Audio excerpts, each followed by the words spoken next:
Il est ministre chargé de la ville et du logement, maire de Clichy-sous-Bois en Seine-Saint-Denis. Tout ce qui est bouclier tarifaire, rénovation des bâtiments, c'est chez lui. Ça tombe bien, il a des annonces à nous faire.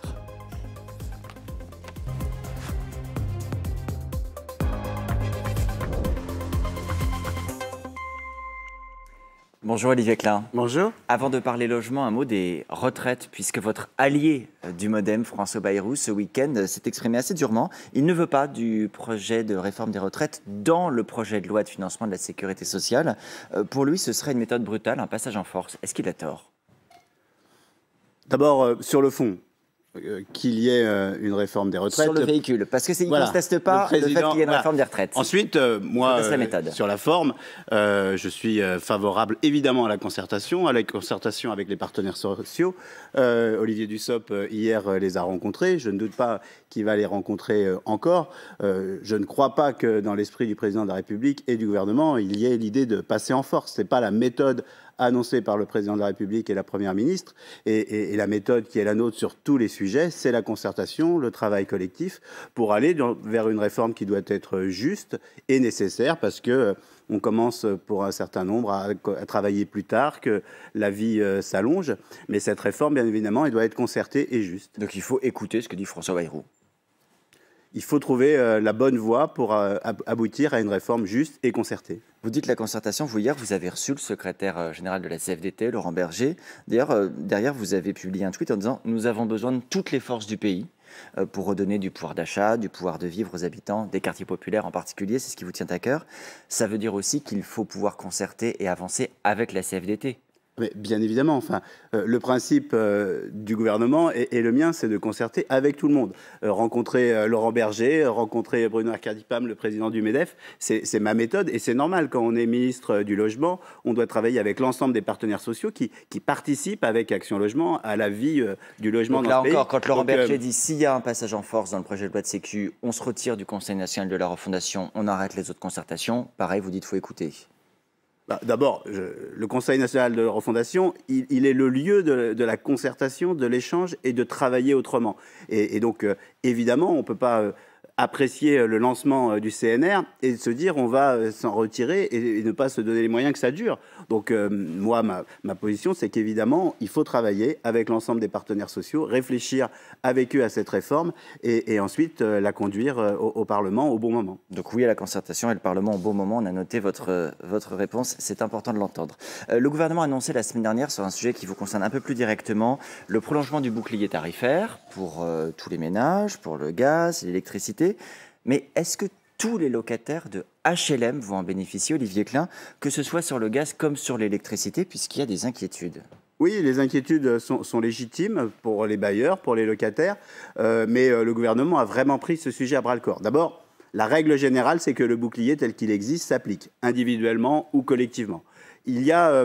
Le problème, c'est les grands ensembles HLM, par exemple, qui n'en bénéficient pas sur l'électricité parce qu'ils sont considérés comme des entreprises. Voilà, il y a un problème qu'on a repéré et sur lequel on travaille. La Première ministre s'est engagée pour que là où il y a un chauffage collectif électrique et une problématique sur les parties communes, eh bien là, le bouclier tarifaire ne s'appliquait pas. C'est une petite niche, malheureusement, qui avait été un peu oubliée. Mais la Première ministre et l'ensemble du gouvernement travaillent pour que cet oubli soit réparé très rapidement. Quand vous dites on travaille, ça, vous n'avez pas encore trouvé le mécanisme ou l'astuce pour faire en sorte... Il va falloir élargir le bouclier à ces tarifs jaunes qui sont aujourd'hui les abonnements sur les parties communes et pour un certain nombre de chauffages électriques collectifs, ce qui est assez rare au final, que ce soit pour les logements sociaux que pour les copropriétés. On va trouver une solution pour protéger l'ensemble des Français et c'est l'objectif de la Première ministre et du gouvernement de protéger tous les Français. Ce qu'on a fait aussi avec la loi pouvoir d'achat. Vous savez, lorsqu'on a augmenté les APL, lorsqu'on donne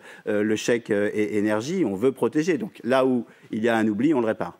À partir de quand? Parce que les prolongations de bouclier tarifaire, c'est à partir du 1er janvier. Or, l'oubli, il existe déjà aujourd'hui pour les catégories qu'on vient de concerner. Oui, après les organismes HLM ne doutent pas qu'on est en train de travailler. Donc, il y a un certain nombre d'appels de charges qui ont déjà été envoyés, de régulation de charges qui ont été envoyées. Oui. Les choses vont s'organiser. Les bailleurs savent que le bouclier s'applique. vous savez, même pour ceux qui sont au chauffage Mais gaz... il sera rétroactif sur 2022 ou on parle de 2023? Non, le bouclier va s'appliquer sur le chauffage électrique collectif de la même manière qu'il s'applique sur le chauffage collectif au gaz, et il prendra en compte la période passée et la période à venir. Ça, c'est très important. Comment vous vérifiez d'ailleurs que les bailleurs sociaux répercutent bien ce bouclier tarifaire? Parce que dans de nombreuses configurations, en fait, ces locataires-là ne payent pas à EDF, par exemple, mais dans les charges aux bailleurs sociaux. Bien sûr. Bah, d'abord, il y a la confiance. Les bailleurs, c'est des organismes sérieux qui ont à cœur de protéger leurs locataires. Ensuite, vous savez comment ça marche. Il y a les appels de charges qui sont des provisions et les régulations de charges. Donc, même avec les boucliers, il y a des effets de petite augmentation, même si le gouvernement a protégé l'ensemble des Français.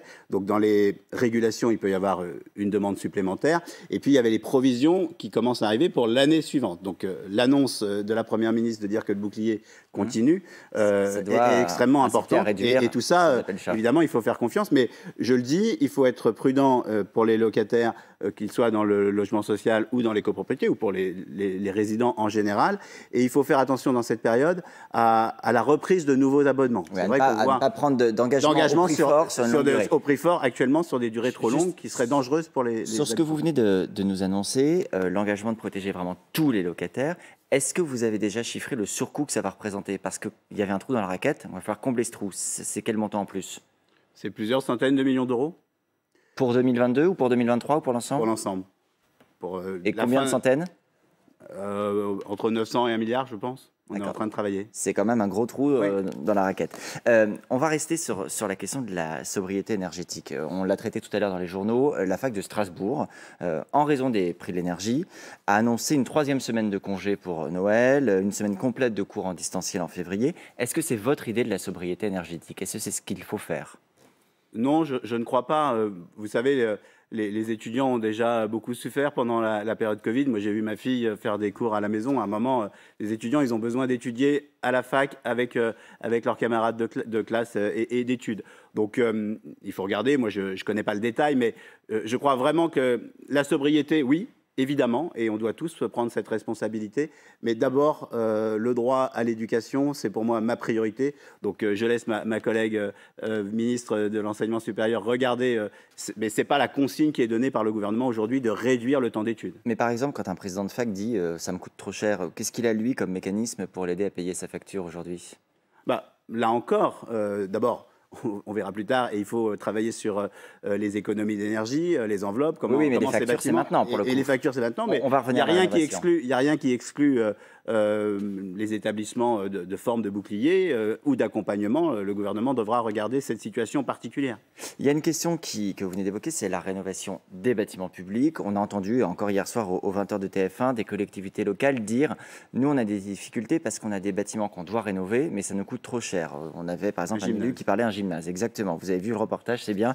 Vous suivez avec beaucoup d'attention les journaux de TF1. Qu'est-ce que vous dites à ces élus-là? Quel levier ils ont pour là, très vite, pouvoir financer des travaux qui sont très lourds? Alors, très vite, le maire n'a pas découvert son gymnase hier soir. Non, mais la hausse des prix, c'est quand même un nouveau contexte. Oui, bien sûr. Mais d'abord, la sobriété, dans un gymnase en particulier. Moi, j'ai décidé, comme encore maire pour quelques semaines de Clichy-sous-Bois, de baisser la température dans les gymnases, parce que sur une activité physique, on peut baisser les températures. À combien? Sur les gymnases, 16. Mais après, il y a ce la Première ministre a annoncé, le fonds vert, 1,5 milliard d'euros, qui doit accompagner les collectivités locales. Et c'est vraiment un outil à disposition des élus et des collectivités locales pour la renaturation, pour les friches, mais aussi pour les bâtiments publics qui doivent être améliorés, plus sobres énergétiquement, bien évidemment. Et puis, je ne me rappelle plus où c'était, mais il y a aussi l'Agence nationale pour la rénovation urbaine qui accompagne aussi dans la rénovation des gymnases dans les quartiers populaires. Le gouvernement a déjà été présent, il le sera encore aux côtés des collectivités locales, bien évidemment. Il y a une question d'exemplarité aussi, Olivier Klein. La Première ministre elle-même en souriait il y a quelques jours en disant à Matignon, on a changé les fenêtres. Le fait est qu'on sait que les palais de la République sont des passoires thermiques, que ce soit l'Élysée, Matignon, les ministères, bien souvent, sont des vieux bâtiments qui parfois sont classés. Est-ce que c'est quand même des bâtiments que vous allez pouvoir et que vous allez rénover? Et comment? Alors, je ne vais pas vous répondre précisément parce que je n'ai pas la réponse, mais bien évidemment, l'exemplarité doit être celle des membres du gouvernement et des bâtiments publics. Évidemment, il y a des sujets de classement, on ne peut pas faire n'importe quoi. La Première ministre le dit en permanence à ses ministres au début de chaque réunion. Les lumières sont éteintes dans nos salles de réunion. Juste qu'on comprenne bien, c'est-à-dire quand vous dites on ne peut pas faire n'importe quoi, c'est-à-dire que des bâtiments classés, aujourd'hui, on ne peut pas les rénover? Bien évidemment, on ne va pas faire une isolation par l'extérieur sur un bâtiment classé ou dans du bâtiment haussmannien comme on le voit derrière nous. La sobriété, les économies d'énergie doivent aussi se faire avec la réalité des bâtiments. On peut passer en double vitrage, ça c'est possible, et il le faut. Et d'ailleurs, à Matignon, de mémoire, il y a un grand chantier sur les fenêtres, en ce moment. Donc oui, il faut, tout ce qui est possible de faire, il faut le faire. Et évidemment, éteindre les lumières, ne pas chauffer les bureaux quand ils sont vides, prévoir l'inertie et remettre en route le chauffage au bon moment et pas plusieurs heures avant l'arrivée et des personnels et des membres du gouvernement. Tout ça, c'est le rôle de tout à chacun. On ne peut pas prôner la sobriété et ne pas se l'appliquer à nous-mêmes. Alors, venons-en justement aux questions de rénovation, puisqu'on l'évoquait, le gouvernement a mis depuis un long moment déjà en place MaPrimeRénov', c'était même avant votre arrivée, c'était le gouvernement précédent, mais il y a une critique principale qui est faite au mécanisme, c'est trop d'argent dépensé, pas assez d'efficacité. La Cour des comptes a donné un chiffre dans un de ses rapports en disant qu'en 2021... 2500 logements ont changé de performance énergétique, alors que l'objectif était de 80 000. Déjà, c'est un chiffre que vous confirmez ? Ce chiffre, il est réel, mais ce chiffre, il correspond à un type de travaux très spécifique qui donnait droit à un bonus supplémentaire. C'est un chiffre qui correspond à 2500 logements qui ont eu la totalité de la rénovation, et donc les personnes qui ont fait ça ont eu un bonus supplémentaire. Mais ça, c'est évidemment nécessaire, il faut massifier et il faut améliorer la performance énergétique. C'est des logements qui ont changé de performance énergétique, mais tous pour lesquels ont changé, la rénovation a vraiment servi. Tous ont changé. Un chiffre. C'est 1,5 million de projets qui ont été accompagnés par MaPrimeRénov'. C'est 2 milliards d'euros d'aide de l'État à travers l'ANA. C'est à peu près 14 milliards de dépenses. La réalité, c'est que si on additionne toutes les dépenses, toutes les moindres consommations énergétiques depuis MaPrimeRénov', on économise par an la consommation d'énergie de la ville de Lyon. Donc la réussite, elle est là. Toutes les 1,5 million de travaux représentent à peu près une économie d'énergie de la consommation de la ville de Lyon. Donc il n'y a pas d'insuffisance de votre point de vue? Il y a des insuffisances parce qu'on massifie, et c'est bien. Il faut faire de plus en plus d'actes chez les logements de nos concitoyens. Mais il faut aller plus loin sur la recherche de performance. C'est pour ça qu'on travaille sur un guichet unique, France Rénov', des personnes, des conseillers qui accompagnent la personne dans l'ensemble de leur réflexion, et puis la mise en place des accompagnateurs Rénov' qui vont regarder vraiment avec le particulier quels sont les travaux nécessaires, et pour chaque travaux, pour chaque geste, quel effet ça a. C'est gratuit d'ailleurs ou payant d'avoir un accompagnateur Rénov'? Alors, le conseiller est gratuit. L'accompagnateur Rénov', il peut être payant, mais financé dans le cadre des aides de France Rénov', de MaPrimeRénov'. Alors, juste sur l'objectif, vous dites, bon, il y a des insuffisances, mais ça a quand même servi à quelque chose. Emmanuel Macron, pendant la campagne, a fixé l'objectif de rénover 700 000 logements par an pendant 5 ans. Ce n'est pas un chiffre pour dans 5 ans, c'est pendant 5 ans. Est-ce que cette année, on aura 700 000 rénovations de logements avec une efficacité énergétique et un changement de niveau de sobriété, un passage de niveau, de F de performance énergétique, voilà, c'est le mot que je cherchais. etc. Non, mais évidemment. J'ai annoncé tout à l'heure qu'on vient d'atteindre le chiffre de 1,5 million de chantiers. Donc 700 000, on a un peu dépassé les objectifs. Et bien évidemment, on a mis 2,1 milliards en 2022. On a rajouté, donc on est à 2,4 milliards pour cette année. Donc on est vraiment sur un effort. Et oui, il faut continuer à chercher la performance. Mais ça, quand on dit chercher la performance, je m'arrête pour qu'on comprenne bien, ça veut dire qu'on cible par exemple les rénovations qui permettent de changer intégralement la qualité du logement, de faire une passoire thermique qui devient un logement parfaitement rénové, ou ça veut dire qu'on peut faire comme aujourd'hui, parfois juste changer les fenêtres. L'exemple de Matignon, ça change juste les fenêtres. Oui, il peut y avoir... Est-ce que vous allez cibler, pour redire les choses différemment, cibler certaines catégories de rénovation, certains types de rénovation? D'abord, on va aider les plus fragiles. D'abord, avec MaPrimeRénov' et MaPrimeRénov' Sérénité, l'objectif, c'est d'aider le plus ceux qui en ont le plus besoin. Parce que ceux qui en ont le plus besoin sont souvent dans ces logements qui sont des passoires et parce qu'ils n'ont pas les capacités financières à faire les travaux. Ça veut dire qu'on aidera plus que cela? Non. On aidera un peu plus On cela. aidera plus ceux qui en ont le plus besoin à travers la prime Rénov' Sérénité, et on aidera tous ceux qui feront des travaux. Oui, il y a parfois des gestes qui sont suffisants, et parfois des gestes qui ne permettent pas le saut d'une catégorie à une autre. Mais ce n'est pas pour ça qu'il ne faut pas les faire. Donc c'est pour ça que l'accompagnateur, le conseiller de France Rénov' et l'accompagnateur doivent aider en toute neutralité le particulier à faire les choix. Et ça veut dire avec un budget, vous disiez 2 milliards, moi j'ai lu que le budget allait augmenter à 2,6 milliards, c'est le cas dans le budget 2023? Absolument, absolument.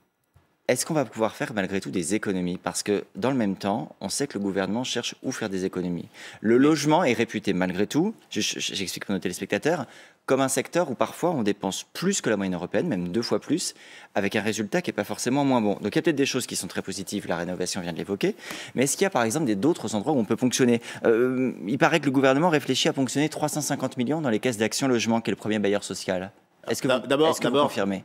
Sur la rénovation thermique et des copropriétés et du logement social, c'est une source d'économie. D'abord une source d'économie pour les Français et pour leur portefeuille. Donc ça, c'est une économie importante et c'est dans la consommation énergétique. Mais c'est une dépense budgétaire.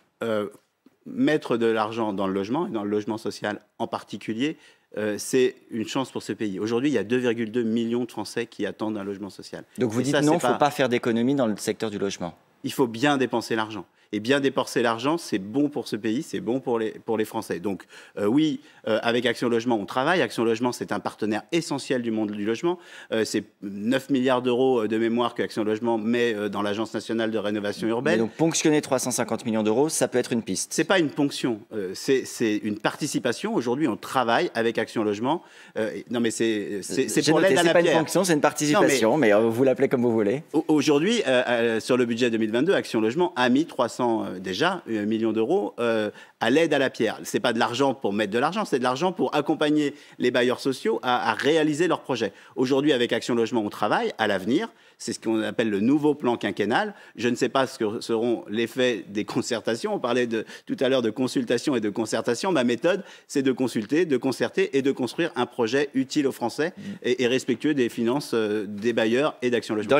Dans les économies possibles, on cite souvent également la question des nuitées d'hôtel, de l'hébergement, etc. Est-ce que ce sont là des pistes pour vous de réduction de dépenses? Vous parlez de l'hébergement d'urgence. Oui, tout à fait. Moi, vous vous en doutez, compte tenu de ma personnalité, de mon parcours, je suis très attaché à la mise à l'abri et je n'accepte pas la présence de plusieurs centaines de personnes dans les rues. Mais on ne peut pas faire aussi bien avec moins d'argent? Si, c'est l'objectif que l'on se fixe avec les préfets. Il faut tout à la fois mettre à l'abri, respecter ces familles ou ces personnes seules qui sont dans des situations, regarder avec les hôteliers pour que les prix soient les plus bas possibles. Mais vous savez, la mise à l'abri, c'est pas seulement trouver un toit, c'est aussi faire un accompagnement social de cette personne, regarder sa situation. Parce que le président de la République l'avait très bien dit dans le programme Logement d'abord. La priorité du gouvernement, c'est une mise à l'abri qui dure. Et donc le programme Logement d'abord qui permet de retourner vers le logement, c'est ça notre priorité, construire plus de pensions de famille, augmenter le nombre de places d'hébergement en oubliant le mot urgence. Vous disiez à l'instant concertation, discussion, etc. Il y a un sujet sur lequel les collectivités sont vent debout, c'est la suppression de la CVAE, la contribution sur la valeur ajoutée des entreprises, annoncée sur ce plateau par Bruno Le Maire. Les associations d'élus vous demandent de la conserver, pas simplement d'étaler la suppression dans le temps, ce qui a été annoncé, mais de la conserver pour maintenir un lien entre les collectivités locales, un lien financier, et les entreprises. Ça compte pas dans un cas comme ça, la parole des élus, pour le coup, quand là ils vous demandent de maintenir cette contribution, vous leur dites non? D'abord, les élus le savent, c'est une contribution qui sera compensée à l'euro près par le gouvernement. Ce n'est pas une perte de recettes. Après, ils s'inquiètent sur l'année de référence. Ils disent si on prend comme référence l'année 2022, c'est une mauvaise année pour nous. Vous savez, les gouvernements précédents, lorsqu'ils ont supprimé la taxe professionnelle, ces inquiétudes, on les a toujours connues. Comme élu local. Elles sont injustifiées. Non, il faut garder le lien avec les entreprises. Quand on est élu local, président d'une intercommunalité, d'une métropole, évidemment, on a besoin de garder ce lien avec les entreprises. Mais je peux assurer les élus locaux. Je les ai rencontrés hier, moi, pour parler logement, l'ensemble des associations d'élus. Oui, la méthode, c'est la concertation, c'est l'échange. et protéger les collectivités locales fait partie des priorités du gouvernement, bien évidemment. Un petit mot sur les sujets politiques du moment. Olivier Klein, la députée écologiste Sandrine Rousseau, a indiqué hier soir avoir reçu chez elle très longuement une ex-compagne du député Julien Bayou, dans un état très déprimé, dit-elle, qui a d'ailleurs fait une tentative de suicide quelques semaines après. Dans le même temps, le coordinateur national de la France Insoumise, Adrien Quatennens, s'est mis en retrait de son poste après une main courante déposée par son épouse. Il a reconnu l'avoir giflé. Est-ce que l'un comme l'autre doivent, de votre point de vue, démissionner de leur poste, de leur fonction, de leur mandat? Ils sont tous les deux députés. Écoutez, ce sont des fautes insupportables. Donc après, chacun, ils doivent prendre leurs responsabilités. C'est évidemment insupportable d'entendre ça de personnalité politique. Moi, je découvre ce que vous dites sur Julien Bayou, ce qu'a rapporté Sandrine Rousseau. Ce qui est important, enfin, l'exemplaire. Il y a deux questions. Il y a la justice qui fait son travail. Moi, il y a la politique. La justice doit faire son travail. J'ai lu le communiqué d'Adrien Quatennens avant-hier qui disait qu'il se mettait en retrait de ses responsabilités dans son parti. C'est sa responsabilité individuelle. Mais démissionner du mandat de député, vous considérez que c'est un acte qu'ils doivent faire? C'est pas à moi de prendre cette décision, c'est à lui de le faire et à son mouvement de prendre les décisions qui leur paraissent justes. Mais en tout cas, pour ma part, je trouve que c'est insupportable d'envisager ce geste et je veux dire toute ma compassion aux femmes. En général, j'étais avec Elisabeth Rome voir des femmes victimes de violences et on a entendu, écouté, et comme ministre de l'hébergement, on a aussi cette question. Mais évidemment, pas de consigne de votre part, vous considérez que c'est un cas de conscience personnelle. Merci beaucoup Olivier Klein d'avoir été notre invité ce matin.